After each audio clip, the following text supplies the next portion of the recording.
Hello friends, आप लोग सब कैसे हो। उम्मीद करता हूँ आप सब अच्छे होंगे, मस्त होंगे, स्वस्थ होंगे और अपनी पढ़ाई को एक अच्छे लेवल पर पहुँचा रहे होंगे। तो फ्रेंड्स, आज हमारी 1 नवंबर 2023 करंट अफेयर के टॉप 15 एमसीक्यूज लेकर आता हूँ, जो कि मैं प्रतिदिन लेकर आता हूँ। तो आप लोग हमारे वीडियो को पर डे वॉच करना है तो हमारे चैनल से जुड़ जाइए, हमारे चैनल को सब्सक्राइब कर लीजिए, बेल आइकन को प्रेस कर लीजिए ताकि हमारे आने वाले हर वीडियो आप तक जरूर पहुँच सके। ठीक है। तो फ्रेंड्स, हमारे ये प्रश्न आगामी सभी परीक्षाओं से महत्वपूर्ण होने वाले हैं, जो कि आपको 2023 में सिलेक्शन दिलाने में काफ़ी महत्वपूर्ण रोल निभाएंगे। तो चलिए फटाफट क्वेश्चनों को बढ़ते हैं। जो ये रहा हमारा पहला प्रश्न, हाल ही में कर्नाटक स्थापना दिवस कब मनाया गया है। तो कर्नाटक स्थापना दिवस मनाया है हमने 1 नवंबर को। तो हमारा ऑप्शन नंबर चौथा वाला इज राइट आंसर हो जाएगा, ये हमें याद रखना है। तो चलिए इसकी हम डिटेल में अब बात कर लेते हैं। तो 1 नवंबर को मनाया जाने वाला कर्नाटक स्थापना दिवस, इसको हम राज्योत्सव दिवस वर्ष के नाम से भी जानते हैं। तो वर्ष 1956 में राज्य के गठन का प्रतीक है। यह दक्षिण भारत के कन्नड़ भाषी क्षेत्र के विलय के परिणाम स्वरूप हुआ। भारत की स्वतंत्रता के दौरान दक्षिण भारत का मैसूर, हैदराबाद के निजाम मद्रास प्रेसिडेंसी और बॉम्बे प्रेसिडेंसी का शासन था उस समय। ठीक है। तो ये आपको याद रखना है, ऐसे प्रश्न जो कि पेपर में पूछे जाते हैं। चलिए बढ़ते हमारे दूसरे प्रश्न की ओर बिना देरी किए हुए। ये रहा हमारा साथियों दूसरा प्रश्न, हाल ही में किसके द्वारा लिखित पुस्तक सिंधिया और 1857 का विमोचन किया गया है। तो किसके द्वारा लिखी गई पुस्तक सिंधिया और 1857। तो सिंधिया और 1857 हमारे लिखी गई है हमारे राकेश पाठक जी द्वारा। तो ऑप्शन नंबर हमारा तीसरा वाला इज राइट आंसर हो जाएगा साथियों, ये हमें याद रखना है। ठीक है। तो चलिए इसकी हम डिटेल में बात कर लेते हैं। सिंधिया और 1857 की बात करते हैं।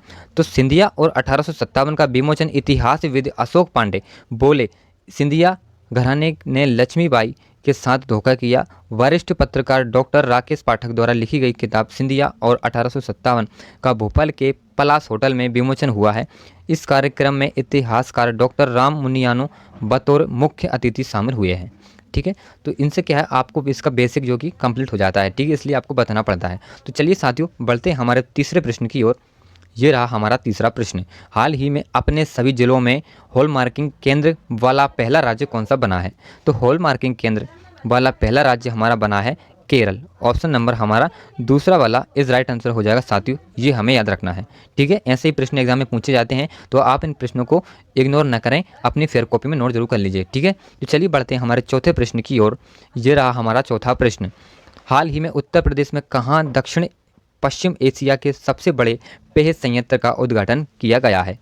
ऑप्शन दी है बांदा, गोरखपुर, अमेठी या इनमें से कोई नहीं। तो इसका जो राइट आंसर हो जाएगा हमारा अमेठी। ऑप्शन नंबर हमारा तीसरा वाला इज राइट आंसर हो जाएगा साथियों, ये हमें याद रखना है। ठीक है, अमेठी में क्योंकि दक्षिण पश्चिम एशिया के सबसे बड़े पेय संयंत्र का उद्घाटन किया गया है, ये आपको ध्यान में रखना है। चलिए बढ़ते हैं हमारे पांचवें प्रश्न की ओर। ये रहा साथियों हमारा पांचवा प्रश्न, हाल ही में कौन सा विश्वविद्यालय अपना खुद का सैटेलाइट लॉन्च करेगा। तो अपना खुद का सैटेलाइट लॉन्च करेगा हमारा AMU।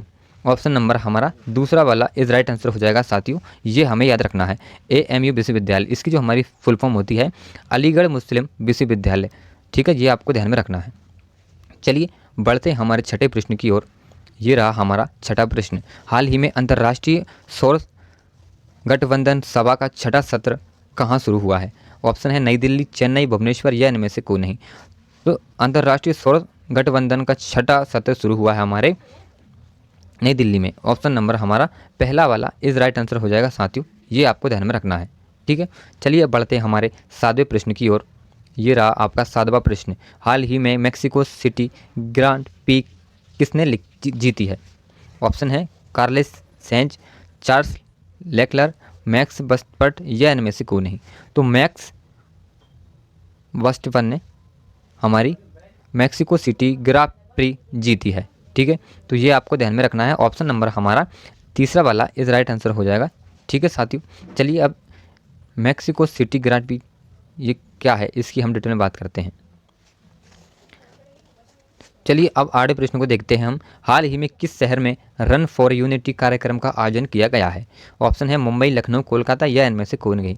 तो इसका जो राइट आंसर हो जाएगा हमारा रन फॉर यूनिटी कार्यक्रम का आयोजन हमारा रखा है लखनऊ में। ऑप्शन नंबर हमारा दूसरा वाला इज राइट आंसर हो जाएगा साथियों, ये आपको ध्यान में रखना है। ठीक है, अब चलिए देख लेते हैं रन फॉर यूनिटी क्या है। तो भारत की एकता व अखंडता के शिल्पकार सरदार वल्लभ भाई पटेल की जयंती के अवसर पर आयोजित रन फॉर यूनिटी कार्यक्रम में लखनऊ में एकता दौड़ का आयोजन किया गया है। ठीक है, चलिए अब बढ़ते हैं हमारे 90वें प्रश्न की ओर। ऐसे प्रश्न हमारे अक्सर एग्जाम में पूछे जाते हैं। ठीक है, तो चलिए 90 प्रश्न है हमारा ये। हाल ही में जाहिद हुसैन ने एशियाई निशानेबाजी चैंपियनशिप में कौन सा पदक जीता है? तो जाहिद हुसैन जी ने एशियाई निशानेबाजी चैंपियनशिप में पदक जीता है हमारा रजत पदक। ऑप्शन नंबर हमारा तीसरा वाला इज राइट आंसर हो जाएगा, ये हमें याद रखना है। ठीक है साथियों, चलिए अब 10वें प्रश्न को देख लेते हैं। ये रहा हमारा 10वां प्रश्न। हाल ही में अंतर्राष्ट्रीय क्रिकेट में 18,000 रन पूरे करने वाले 5वें भारतीय कौन बने हैं? तो अंतर्राष्ट्रीय क्रिकेट में 18,000 रन पूरे करने वाले भारत के हमारे जो कि रोहित शर्मा जी बने हैं। ऑप्शन नंबर हमारा दूसरा वाला इज राइट आंसर हो जाएगा, ये आपको ध्यान में रखना है। ठीक है साथियों, अंतर्राष्ट्रीय क्रिकेट में 18,000 रन पूरे करने वाले 5वें खिलाड़ी कौन बने हैं? रोहित शर्मा जी। ठीक है, चलिए अब बढ़ते हैं हमारे 11वें प्रश्न की ओर। ये रहा आपका 11वां प्रश्न। हाल ही में किसने 8वीं बार बेलन डी और पुरस्कार जीता है? तो 8वीं बार किसने बेलन डी पुरस्कार जीता है? तो इसका जो हमारा राइट आंसर हो जाएगा लियोनेल मेसी ने। ऑप्शन नंबर हमारा तीसरा वाला इज राइट आंसर हो जाएगा, लियोनेल मेसी जी ने 8वीं बार बेलन डी और पुरस्कार जीता है। ठीक है, तो बेलन डी और पुरस्कार इसकी हम डिटेल में बात करते हैं। ये है क्या? बेलन डी है क्या? तो बेलन डी और को आमतौर पर फुटबॉल का सबसे प्रतिष्ठित व्यक्तिगत पुरस्कार माना जाता है। ठीक है, तो हमारा बेलन डी किससे संबंधित है? फुटबॉल से। ठीक है, तो ये आपको ध्यान में रखना है, इससे आपको याद बना रहेगा। चलिए साथियों बढ़ते हैं अब दूसरे प्रश्न की ओर। ये रहा हमारा 12वां प्रश्न। हाल ही में किस राज्य के पूर्व मंत्री शरद बरकोटकी का निधन हुआ है? ऑप्शन दी हैं केरल, असम, आंध्र प्रदेश या इनमें से कोई नहीं। तो असम के पूर्व मंत्री शरद बरकोटकी इनका जो निधन हुआ है, तो ऑप्शन नंबर हमारा दूसरा वाला इज राइट आंसर हो जाएगा साथियों, ये आपको ध्यान में रखना है। ठीक है, तो पूर्व मंत्री हमारे शरद बरकोटकी कहाँ के थे? वो हमारे असम के रहने वाले थे। ठीक है, ये आपको ध्यान में रखना है। चलिए अब बढ़ते हैं हमारे 13वें प्रश्न की ओर। तो साथियों ये रहा हमारा 13वां प्रश्न। हाल ही में ICG प्रमुख राकेश पाल ने कहाँ तीसरी वैश्विक शिखर सम्मेलन में भाग लिया है? ऑप्शन है जापान, अमेरिका, चीन या इनमें से कोई नहीं। तो ICG प्रमुख राकेश पाल ने तीसरी वैश्विक शिखर सम्मेलन में भाग लिया है, वो है हमारे जापान। ऑप्शन नंबर हमारा फर्स्ट वाला इज राइट आंसर हो जाएगा, ये आपको ध्यान में रखना है। ठीक है साथियों, चलिए इन प्रश्नों को आप हल्के में न लें प्लीज़। मैं आपसे उम्मीद चाहूँगा कि आप इन प्रश्नों को नोट कर लीजिए, क्योंकि कोई सा प्रश्न हमारे एग्जाम में आ सकता है। हम किसी प्रश्न की जो कि ये नहीं कर सकते कि हमारा प्रश्न ये नहीं आ पाएगा, तो हमारा हो सकता है ये प्रश्न पेपर में जाए, कोई पता नहीं। चलिए बढ़ते हैं हमारे 14वें प्रश्न की ओर। ये रहा साथियों हमारा 14वां प्रश्न। हाल ही में कहाँ 67वें राष्ट्रीय स्कूल खेलों का उद्घाटन किया गया है? ऑप्शन है भोपाल, श्रीनगर, चंडीगढ़ या इनमें से कोई नहीं। तो 67वें राष्ट्रीय स्कूल खेलों का उद्घाटन किया गया है हमारे श्रीनगर में। ऑप्शन नंबर हमारा दूसरा वाला इज राइट आंसर हो जाएगा साथियों, ये आपको ध्यान में रखना है। ठीक है, 67वें राष्ट्रीय स्कूल खेलों का उद्घाटन श्रीनगर में किया गया है। चलिए बढ़ते हैं हमारे 15वें प्रश्न की ओर। ये रहा आपका 15वां प्रश्न। हाल ही में किस देश ने बिना वीज़ा के यात्रा की अनुमति ली है? ऑप्शन है फ्रांस, कनाडा, थाईलैंड या इनमें से कोई नहीं। तो थाईलैंड ने बिना वीज़ा की यात्रा की अनुमति ली है, ये हमें याद रखना है।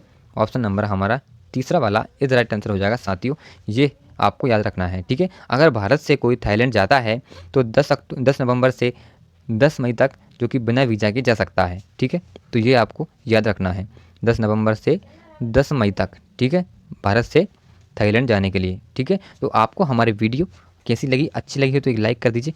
चैनल पर नए आए हो तो चैनल सब्सक्राइब कर बेल आइकन को प्रेस कर लीजिए और एक प्यारा सा कमेंट कर दीजिए। ठीक है, बस इतना करना है आपको। चलिए कल मिलते हैं करंट अफेयर वीडियो के साथ। तब तक टेक केयर, बाय बाय, जय हिंद, वंदे मातरम।